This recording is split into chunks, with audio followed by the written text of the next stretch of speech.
I have no idea what I need right now. I need a defibrillator. I need oxygen mask. I need something. Uh, I mean, let's go. Let's go. I think we got some music right now. These little town blues.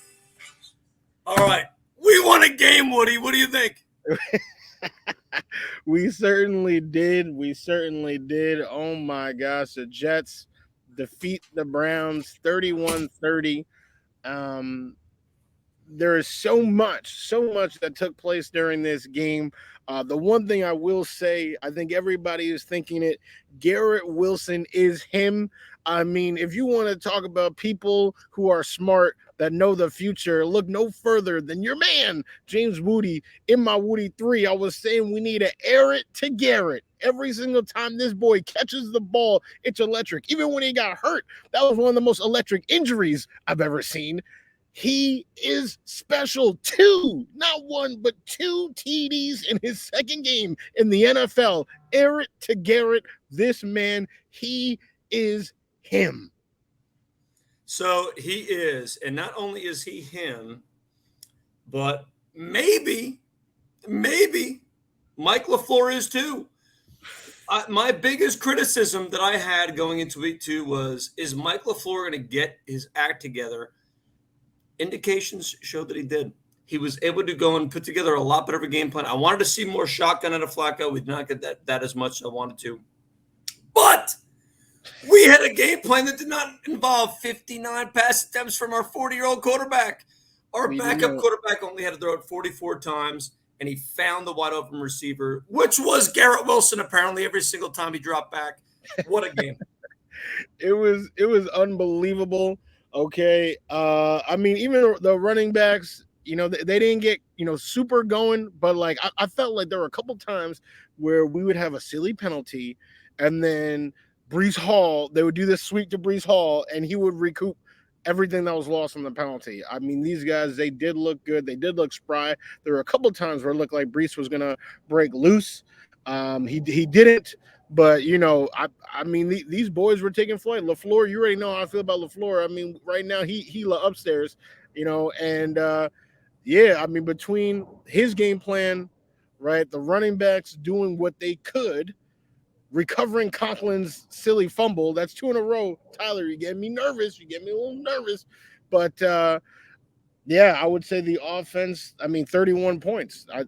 That tells the story, right, of this offense. That's something that the Jets have been starved for quite some time. So there's a few things. So I you're 100% right with all that. Looking at this game and seeing what, because at the end of the day, like, as much as I appreciate what LaFleur did, where he did make the game plan a lot better, a lot more quicker passes. Flacco actually was, although getting sacked a couple times, like he did very good work in being able to avoid the rush a bit. What I like the most about this game is, if I was to look at the same stat line of only 14 attempts between Michael Carter and Brees Hall going into this game, I would have lost my mind. If we were to lose this game and we only hand the ball off 14 times, I would have gone nuts. However, if you look at the efficiency in which our run game is, I mean, we were bragging about Michael Carter doing a phenomenal job last week with the 6 yards per attempt. Brees Hall had 7.1 yards per attempt today. Brees Hall looked tremendous. And it's not necessarily that Michael Carter didn't. I think Michael Carter was very good in the pass game today, as opposed comparatively to the run. But we put together a game plan that kept the defense on its toes. I would have liked to see more rushing attempts from our main guys, but we won the game. And it took a Brandon Mann. Who would have guessed our punter coming in to kick the ball to win this game? But hallelujah, we won a game, Woody. So one more positive thing, one more positive light I want to shed on. It might even be covered in this week's Woody 3. I'm not even sure yet. But DJ Reed, all right, this is somebody that Fitz has been high on since the day, I don't know, maybe the day he was born. I have no clue, but he's been singing his praises. And, I think he was under, he wasn't mentioned too much last week, right? But he did have a pick. and he did force a fumble. He was Mhm. making plays, game-changing plays. Now, fast forward to this week, he's still making game-changing plays, and he stopped a touchdown with Nick Chubb. Now, he also then got bodied for a touchdown much later in the game, but he was making plays. I'm so happy to have DJ Reed and Sauce on the other side. The refs were acting a fool, calling that a touchdown, which we all knew it wasn't, right? We saw the review, and it wasn't. So just having Sauce and DJ Reed on the outside there, yes, I mean, this is a rushing attack. This is a really talented team, a really great offensive line.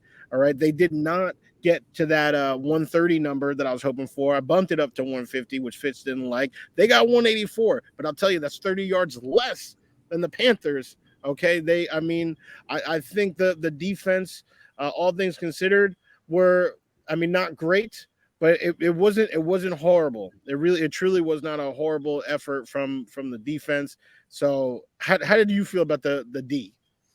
I thought the D was great. I thought again, we are dealing with the same issues of LaMarcus Joyner not having a good game again. It's 2 straight weeks of him struggling a bit.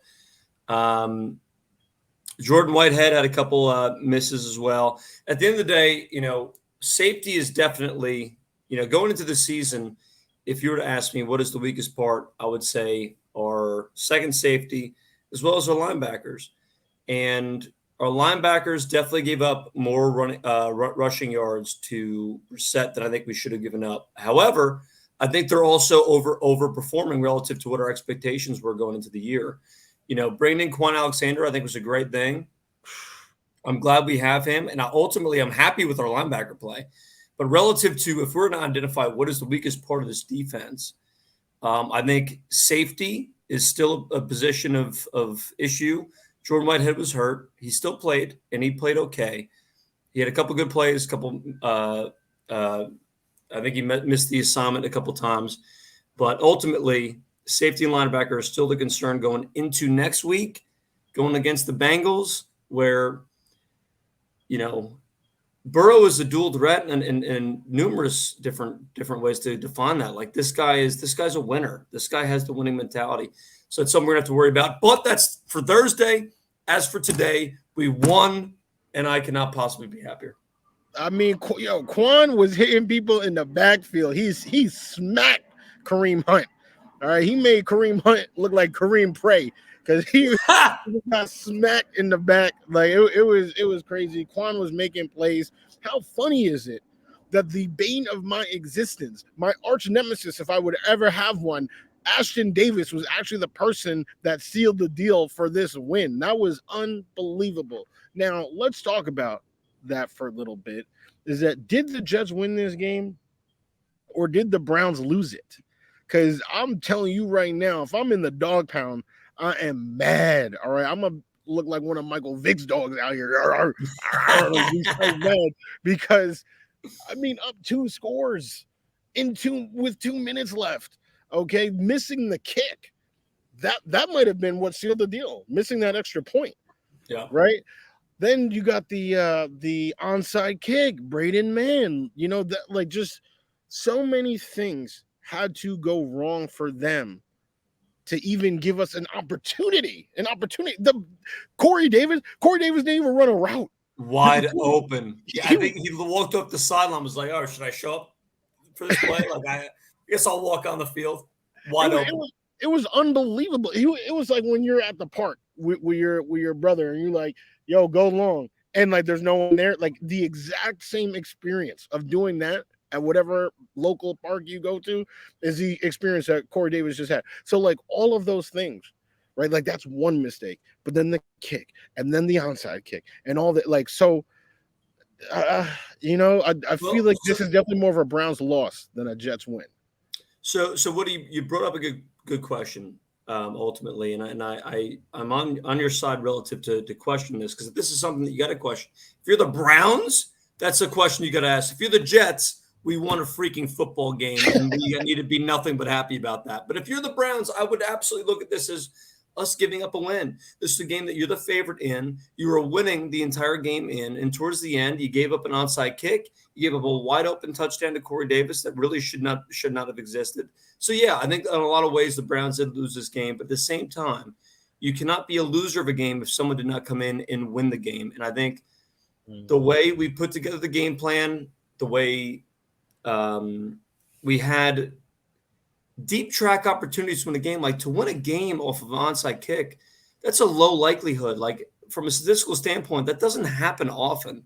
So when that does happen, it means that team wanted it more, and they came out and they went and dealt with the hands they were given, and they wanted to win this game more. And I think the Jets, Salah is fresh off of this whole receipts comment. He's holding receipts despite us winning only 4 games last year and started off the season on a very ugly loss. He came out and he went and defended the receipts comment, I think, in a large way. No, I completely agree. I mean, September, right? Winless for years. Every year my birthday, I'm the angriest dude in Applebee's. But today, okay, I'm The so Applebee's is lit today. No, well, I wish I was watching this one at home because I'm actually banned. I'm banned from Applebee's now. So I was watching this from home, but now I got kicked out because I'm screaming, I'm yelling, I'm doing all this. So now I need a place to stay. So anybody watching this, let me know. Just I don't know, DM the IG channel or something. Your boy needs a place to stay. Too excited that the Jets did this. So definitely, everybody was saying, same old Jets. These are not the same old Jets. I mean, if you look at the win-loss record, that it's a fact. It's a fact right now. Now, that's where I'm saying I get nervous, where I need to temper my expectations because, it wasn't a perfect game. It was definitely a hard-fought game. But one thing that I know I'm looking at, that I know for a fact our coach should be looking at, are these penalties. I mean, maybe it was a game that we would have won without all these different, luck, off chance things happening if we weren't shooting ourselves in the foot time and time again on every aspect of the game, on offense, on defense, on special teams. Marcel Harris, number 36, you getting cut. Like if that's me, you getting cut. Get out of my face right now. You need to pull an AB. Keep your shirt on, but you need to leave the team because that's outrageous. Like the discipline. I did not like what I saw from, like I said, all phases of the game, from the discipline of the team. Well, and that's absolutely an astute point, because at the end of the day, there was definitely a lack of discipline, and it was frustrating to see because in a game where, although we're happy that we won a game, and I think that's kind of putting us to the standard that we've given ourselves for the past, 12 years. We should win games. Like this team has talent on it. Like we should win games. But it was against the Browns. So you can't get like too ahead of yourselves and being like, oh, the season's turned. We won a game without Zach Wilson. Joe Flacco gave us a win. And I think that's something that you need to look at and be like, all right, we're here right now. This is where we're at because we have our starting quarterback out, as well as a very young team. A lot of talent, but very young. And if you can go and look at a 500 winning record in week 2, when I think all of us probably assumed that Joe Flacco would lead us to 0 wins in 3 to 4 games, that is something to build off of. And that is something that you got to be happy about. I do not like a couple things about this game, having Michael Carter go down in touches. I think he had a relative low with 10 last week, and now he only got 7 this week. I think that's a little funny when it comes to how we're approaching this game. But it was enough to win the game, albeit it was, like you said, a game that, did the Browns lose or do we win? And when you have a game like that, like it takes a little bit away from it, right? It's not, it's a win and I am only happy, but it takes a little bit away from it where it's like we pulled off a win against a team that we're questioning, did they give the game to us in the first place? Absolutely. So I don't know how to feel about the team moving forward. Obviously, we are totally going to talk about all that on Thursday, right? How we feel about the Bengals and this team as a whole. But I think one thing we can say for certain is that they are not the same old Jets. There's definitely fight on this team. There's definitely talent on this team. And it just makes me so happy. I mean, Sauce and Garrett Wilson and Jermaine, and Brees, if we want to say the big 4 of the rookies, they have all shown flashes in 2 games. I cannot say the same. Like, with our rookies for the last couple of years, I mean, I will not lie. I was very excited. Sam Darnold threw the pick six, and then we smacked the Lions. That was, one of the I, I can't even finish that thought. But Oh, you most can't finish the thought about how much you love Sam Darnold. I could probably finish the thought, but I'll allow us to about continue. how good our rookie QB played, way better. I, we're not gonna fall into But that. way better than what? And this is where we can go and look at a player to player component, which I think is a point because Sam Darnold played very well that game after the pick six. However, what I love to see today was two different rookies step up in a massive way. To go and have Garrett Wilson do what he did. Garrett Wilson led the wide receivers as in targets nearly by double. Conklin got targeted 9 times. Garrett Wilson 14. For Garrett Wilson to go over 100 yards, lead our wide receiving crew in yardage, as well as touchdowns, and then to go and see the yardage winner, be Breece Hall. MC Breece Hall going into this season, we knew Michael Carter was going to start the year as the starter, and we all kind of figured like Breece Hall probably is going to end up taking that, and they're both going to be significant donators to our offense. But to go and see Breece Hall and have see two rookies take the lead in a win in a week that sadly we should have had more confidence going into it, but we didn't because you don't have your quarterback playing. And overall, the season really took a hit when Zach got hurt. But for us to get a win in one of the 3 or 4 weeks that our starting quarterback's not going to play in, that really does good for that over of 5.5 wins that Vegas gave us going into the year. So I'm feeling good. Gotta love to see it. But it was nice to see the rookies step up in a big way this week. Well, you got to throw Sauce in there. I'm throwing Sauce in there. He was 100%. TDs, right? With the Mark Andrews play last week. Now this week he's breaking up TDs. I mean, the man, he hasn't allowed a touchdown his whole college career, and he's on a mission to try to do that his whole NFL career. And he's been tested so far, both weeks. He's making plays. Of course, obviously the position isn't as sexy, right? So we don't have as much of the stats, right? We got to wait for like all the next gen stuff. But Sauce, he has come to play. I had the sauce today. It was tremendous. So yeah, I feel real good about the rookies. Jermaine Johnson, hopefully he's all right. He went down today, but he had a great sack last week.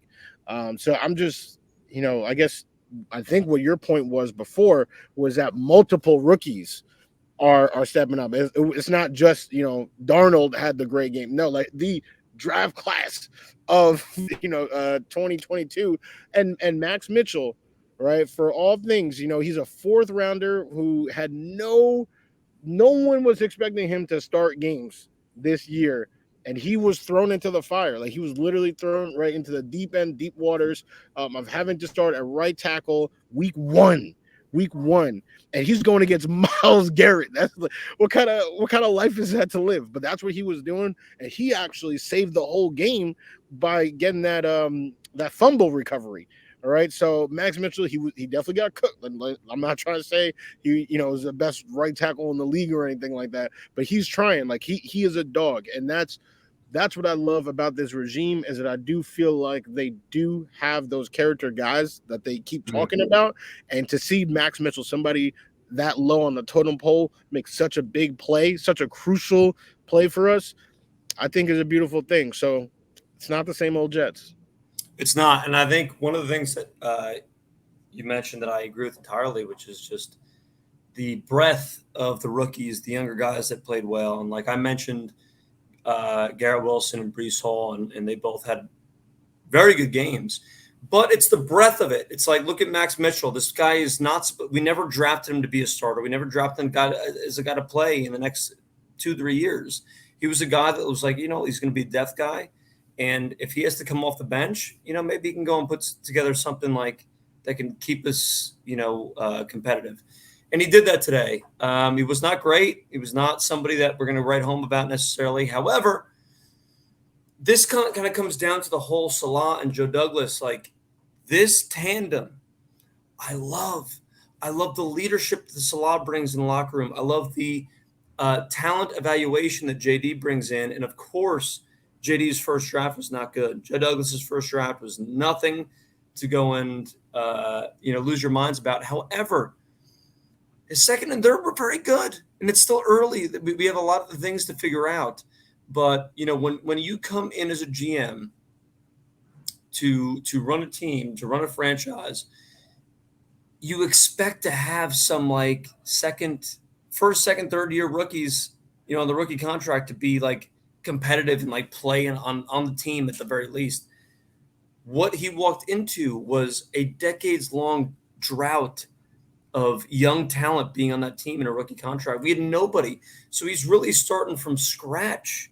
And I think he's done a very good job in his second, third year. Adam Gase is gone.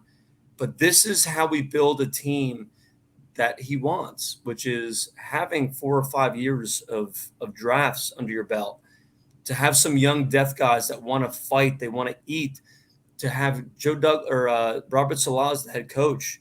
So not only are you surrounded by people with a similar mindset that Joe Douglas is looking for, but you've got a coach that's everything that's being hammered into your head is all just winning focus. Like, it's like, we are winners. We're going to come here and we're going to fight.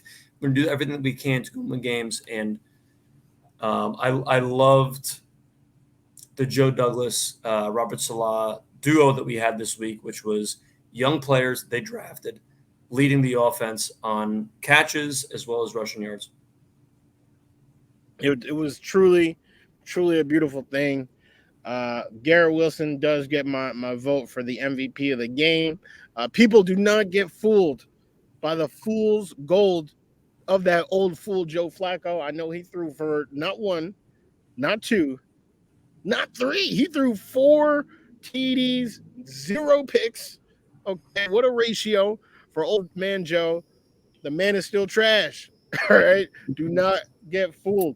There were quite a few plays. First of all, throws that he missed. There was one where he rolled out to his right, and Corey Davis was wide open. If that was, oh my God, there were so many quarterbacks in the NFL that would hit that throw, and Joe, he just like lofted it, and he was 10 yards off. 10 yards. But isn't this great though, Woody? Like, what you're just saying is such a good thing for our wide receivers to be getting open, which is what their job is. Their job is to get open. And like you said, Corey Davis was getting open. Garrett Wilson was getting open. Elijah Moore was getting open. And for us to go and have a backup quarterback that kind of stinks, and us to still go and throw for over 300 yards and get the win, you got to be so happy. But imagine this team with Zach Wilson, the kid with the keys, as Woody's infamously painted him as. If he is to go and show back up, if he can get in there next week, that'd be amazing. If it's got to be week 4, fine. I would love to see him against the Bengals next week. If he can come in, and the rest of the team that we're talking about, that we brought in between free agency and the rookies through the draft, they are getting open. They're doing their job. We need the folks that have been there for a little bit, like our veteran quarterback, to step up and continue to do this kind of stuff and create opportunities for young guys, because that's how we're going to continue to win games. Week 2 win is amazing. Nobody's happier than the two of us on this screen right now. However, this needs to lead into, we need to continue this. We need to continue on this trend of putting Joe Flacco in winning situations. If he has to continue to play, God forbid, we need to put him in positions relative to the players in the field to win games. And it worked out today. It sure did. Had to mute myself a little bit. I don't know. I feel like some crickets out here having a good time. They celebrating more than me. But no, definitely a great win. We got to carry this momentum, especially for a young team. Like, you just get beat, by all the losing and all that. So it's just so good that, these young guys got the win. Like, how is Garrett Wilson's mindset right now? Like his morale must be sky high. Like, hey, I can do this, and if they end up changing the assignments, and now, you got to worry, because right now he's wide receiver 4 on the depth chart, and it shows because there's no one guarding him, right? So now if there's a reshuffling from the defensive side of, hey, I don't care what their depth chart says. When Garrett Wilson's on the field, we need to, put, one of our top guys on him. Then guess who gets to eat? Elijah Moore, right? Corey Davis, Barrios had a good rush. I feel like, we are definitely set up for success long term, and it's a beautiful, beautiful thing. That's it. That's all I got. Well, that's all you need. At the end of the day, like when you go and have, like you said, these pieces, and although Garrett Wilson's lower on the depth chart, he was that going into week one. Relative to his usage today, I don't see how do you measure the difference between the depth chart that is released before the season starts and the actual game plan? Because the game plan is really where your 1, 2, 3, 4 comes out. And for him to be the most targeted guy by 1.5 times the next guy, like he's not our number one wide receiver. I think he can be. I think he will. We're all hoping that he does end up being a wide receiver one. But I would say he is the best number 3 in the league, and probably a top tier, very good number 2. Like currently, I think it makes sense that Corey Davis is number 1. I think he's been the one that's done it the most for the longest amount of time. He's got the experience, and he's still very good. I think when it comes down to where this team is going, I think Elijah Moore and Garrett Wilson, they're the ones competing for wide receiver 1 the next 2 years. And it's great to have someone like Corey Davis to be there in the room as well, to go and teach him, teach them what he knows, help them get better along the way. But, oh my gosh, we won this game, Woody. Like we were not 0-2. Like, we were talking about this last week. If the Jets were to go 0-17 with Salah and JDB here, and that was I think that's a very good question to ask. I think it's something that really challenges you to go and consider, like, what is the long-term vision of this team? Is it just players? Is it personnel? Because I think one of the things that we've talked about numerous times now is, as much as I can't stand him, I know you were a fan, Sam Darnold, like having 2 different offense coordinators, 2 different head coaches, potentially 3, like going into it was supposed to be him to be the quarterback last year. And we obviously got rid of him. Like, to go and be under that many systems, that hurts you. And you were absolutely right in saying so. So it's like, are we going to hurt, Zach Wilson and this team's overall trajectory if we bring somebody else in? Like, how much better can we do? We won, so I'm happy. But at the same time, if we were to lose, we would be continuing this conversation that we had going into the game, which is like, is Joe Douglas and Salah really the answer? And we just pulled off a win by the skin of our teeth against the Browns, which a few years ago, like, we would have been laughing at that. Like, oh, yeah, of course we beat the Browns. So I think there's good things to look at. We're very happy we won. But I think when it looks at the future of the team, this should not be a game that we're so excited to win, in a couple of years. And we need to make that transition sooner than later to have this be a guaranteed win. To have against the Browns have one of the best rosters in the league. So I'm happy. I'm happy to talk about the Salah Douglas tandem. I don't think this win just completely puts it to bed. I mean, Zach is truly the answer. I mean, if Zach comes in and he's worse than Flacco, then we would still be having the conversation. I would imagine the probability of that is low. I hope. I mean, that would be catastrophic. But you can't say it until you see it. So I know you probably would say you did see it like toward the end of last year. But I need to see, we need to see it for the season, right? Let's look at the season. So, Brashad Perriman, he had a great stretch. And then, Joe Douglas thought he was wide receiver 1. So, well, he had a touchdown today for Tampa Bay. I saw that, and I was going to text you. So, I mean, he's good. He's you talk about wide receiver 3s. He's in that upper echelon of wide receiver 3s or 4s. But yeah, man, I mean, let's go Jets. I mean, everybody, if you're looking at this, you're watching this, I hope you celebrate with your loved ones.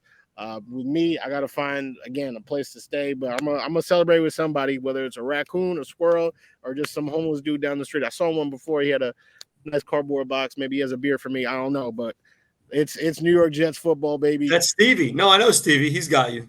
Oh, you know, Don't look oh, you up. Don't look you up. I okay. know Stevie. All right, all right. Well, That's your guy. Stevie, yes. All right, one and one. The Giants are out here 2-0, but we ain't talking about them. Yeah, Don't no, matter about the Giants. We got Victory Monday coming in tomorrow. This is a good weekend.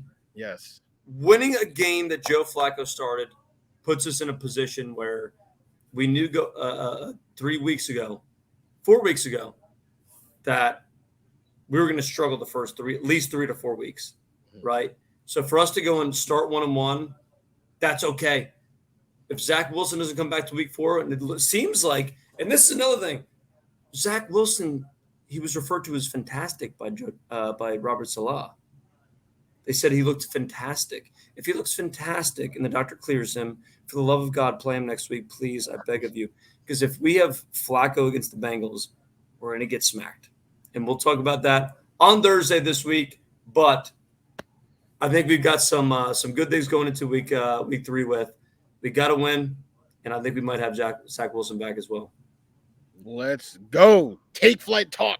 This is the week 2 review, and we'll see you with a week preview. And I think we might have a special guest for you. So stay tuned. Thursday, it's gonna be a good time.